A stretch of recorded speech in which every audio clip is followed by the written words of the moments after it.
What if you knew which apps in your estate are vulnerable and which ones attackers are most likely to hit next? Exciting news on today's Tanium Tech Talks.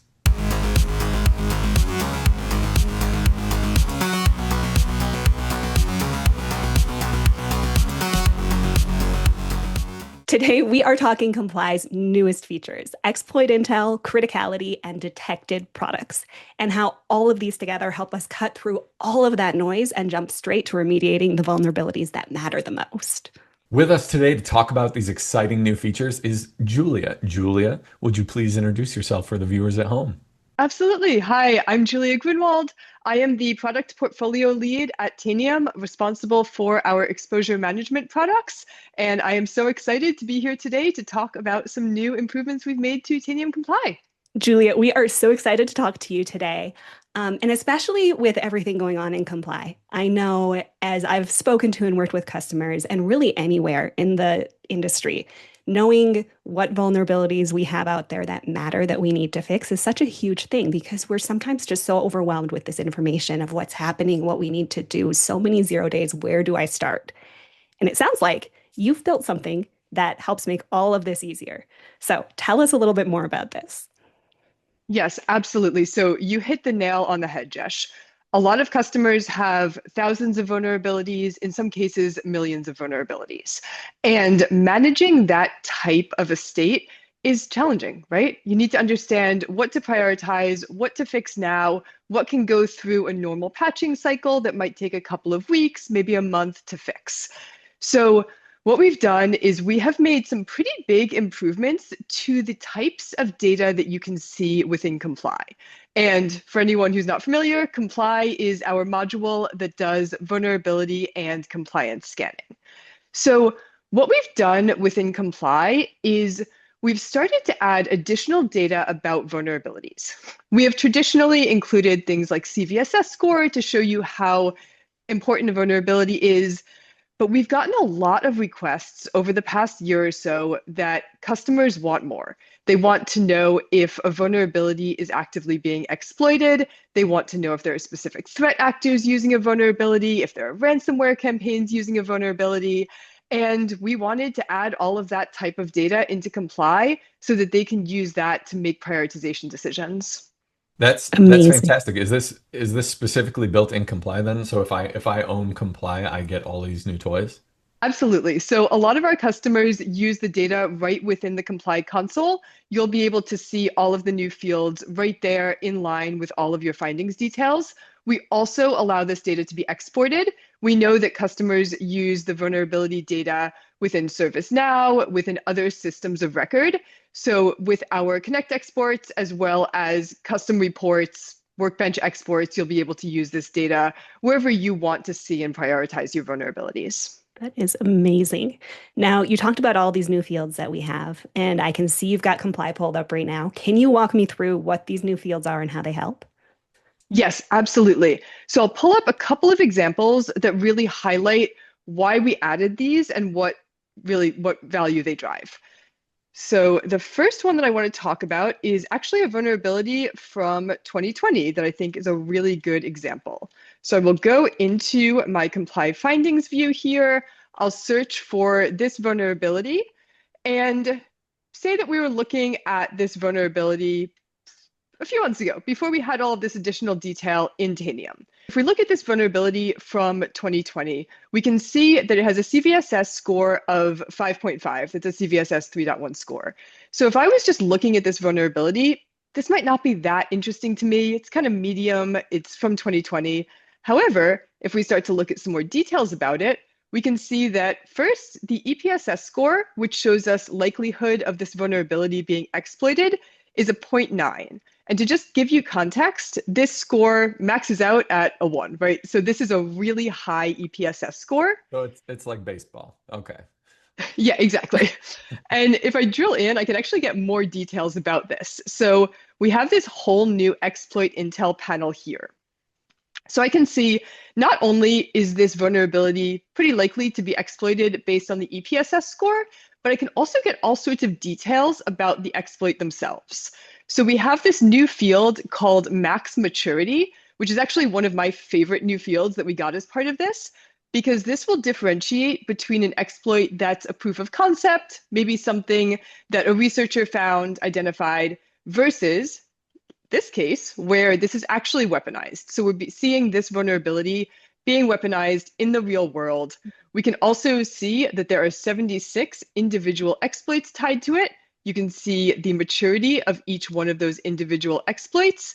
And we can see that there are 27 ransomware campaigns using this vulnerability as part of that campaign. So with all of this additional context, this vulnerability is actually really important for me to fix now. And that's something I would never know if I was just using CVSS for prioritization.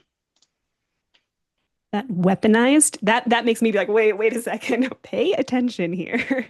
Exactly. Um, Now, I did notice before you opened up these details, I saw something else that said critical.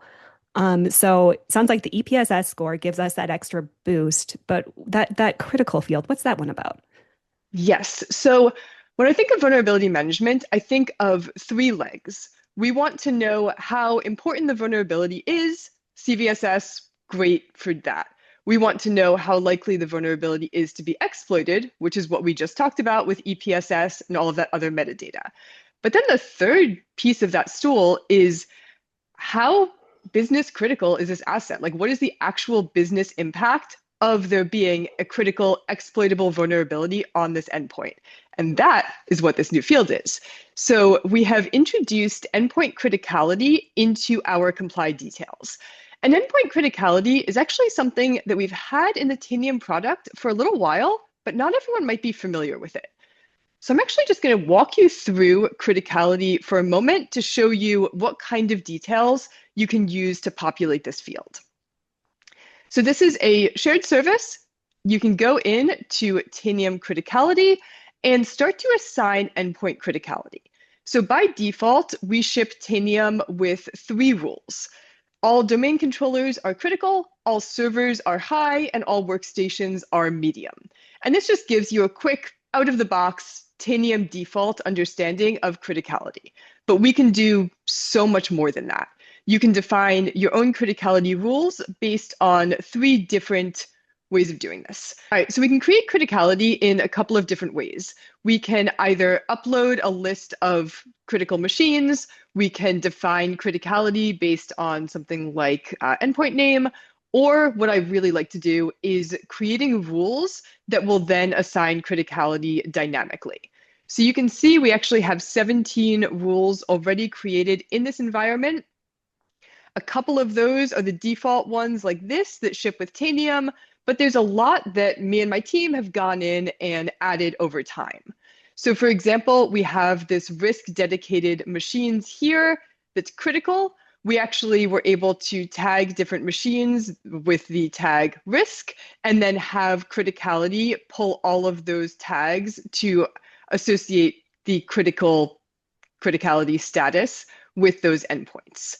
So now that we have all of our rules, and we can stack rank these, so we can say this one is always going to be more important than this one, etc., or we can have them all with the same level of priority. So once we have all of this set up, you can do things, for example, if you wanted to create a rule that said, if you see this specific finance application on an endpoint, always have that endpoint be high because there might be sensitive data risk associated with data on that endpoint. You can say, if you see like this user on this endpoint, change the criticality. So you can really use any data that Tanium has access to as part of your criticality rule creation. So once you have those, once you have criticality defined, you can see criticality now within comply. So we have this item here. You can see we talked about the CVSS, we talked about EPSS, and you can see the endpoint criticality is critical. So we added these different attributes into comply really to have that prioritization conversation so that you can see all 3 of those different legs within the normal comply view. I love that so much. That's so cool. This is actually my first time kind of seeing this, so I'm really excited because, most of my experiences in the past with like CVSS scores on an Excel spreadsheet. So this is really exciting to me. But I did notice, with Jesh's intro, she also mentioned detected products, and I see that as a column here as well. What can you tell us about that? Yes. So we talked a lot about prioritization. Detected products gets us into the remediation conversation. So one of the conversations that we have a lot with customers is we have processes for patching operating systems. We have that scheduled through patch. It's not really a huge area of concern for us because we already have our default patching. The area that we're most interested in is application updates because we might have a huge number of application vulnerabilities, and we need to know what applications we need to update, what application owners we need to contact to make sure that we can reduce our vulnerability counts. And if we were to just look at details about vulnerabilities, which we've done for years, sometimes that's really hard to determine. And I'll give you another example here that I really like to show. So we have another vulnerability from 2020. And you can see that if we were to just look at something called affected product, which shows you all the vulnerabilities, or sorry, which shows you all of the products that this vulnerability affects, we have 80 of them. So if you were an owner of this machine, if you were going in and trying to remediate this vulnerability, well, this might be a vulnerability in Thunderbird. It might be a vulnerability in Chrome or Firefox. You don't actually know what needs to be updated. And it can be really challenging to try to sort through this and figure out which of these exists on the endpoint. If multiple exist on the endpoint, like what needs to be updated. So what we've done is we have added a new field here called detected products. And this shows you what product was actually detected on the endpoint that triggered that vulnerability detection. So in this example, sure, we had 80 different options of affected products for this vulnerability, but there's actually only one, Google Chrome, that was actually detected on that endpoint. And now I know that I have a really targeted area that I need to fix. And I just need to update Chrome. We can get rid of that vulnerability in less than the amount of time it took me to talk through that workflow.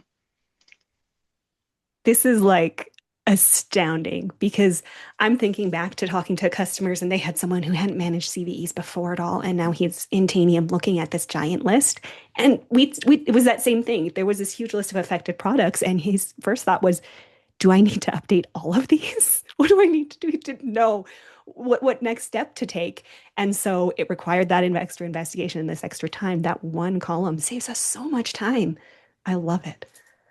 Yeah, we've gotten really good feedback from customers who have been using this. This one specifically has been out for a couple of months now. So we have customers who have changed their exports to just look at detected products, and we've gotten so much really positive feedback on it. Just that time savings, Josh, that you were talking about is really impactful. That's so cool. I love time savers. I love efficiency. Ask Jesh. And that's possible because of how Tanium operates, right? That's just because we're able to gather all that information.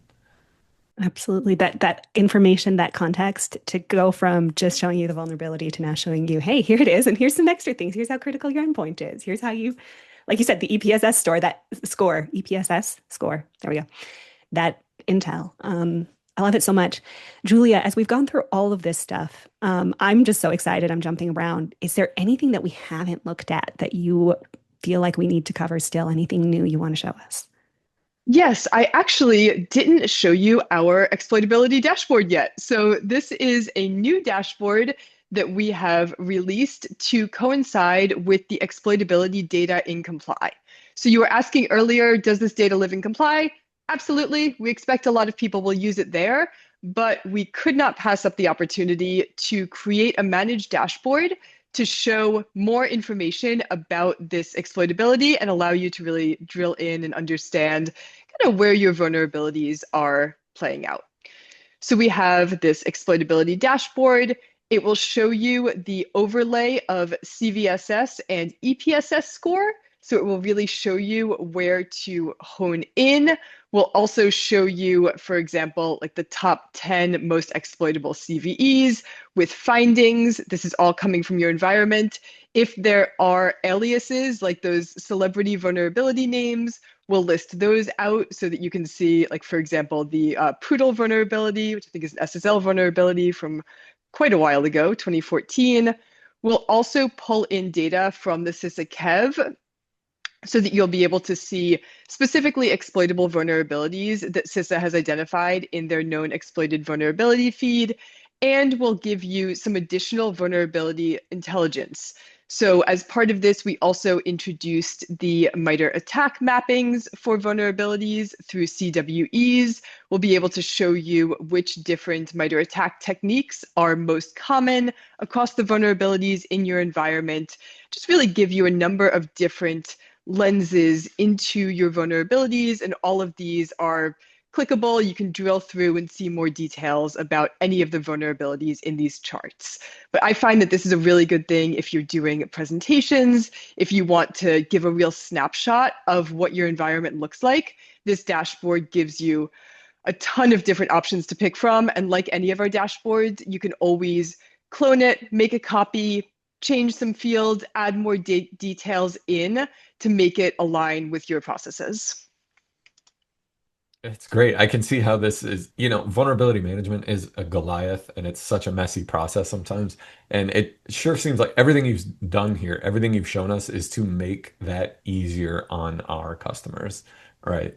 Speed up mean time to remediation and all of that. Exactly. And that's really what we're trying to do with the overall exposure management solution area. We're trying to help you find things faster, give you all of the data that you need to prioritize, and then give you really clear steps and, wherever possible, direct links to remediation actions to just tighten up that mean time to remediate and make your vulnerability estate more manageable. That is so amazing. Well, this has been so exciting to cover. I love everything we've talked about. And for me, it's again just continually making things easier, taking the stuff that we have and showing it to our customers, to our users in a way that makes sense. Even just this dashboard. When I saw it, I'm like, oh my goodness, if I was managing vulnerabilities, I would want everyone in my team to have a constant insight into this. So this has been so amazing. Thank you so much for your time, Julia.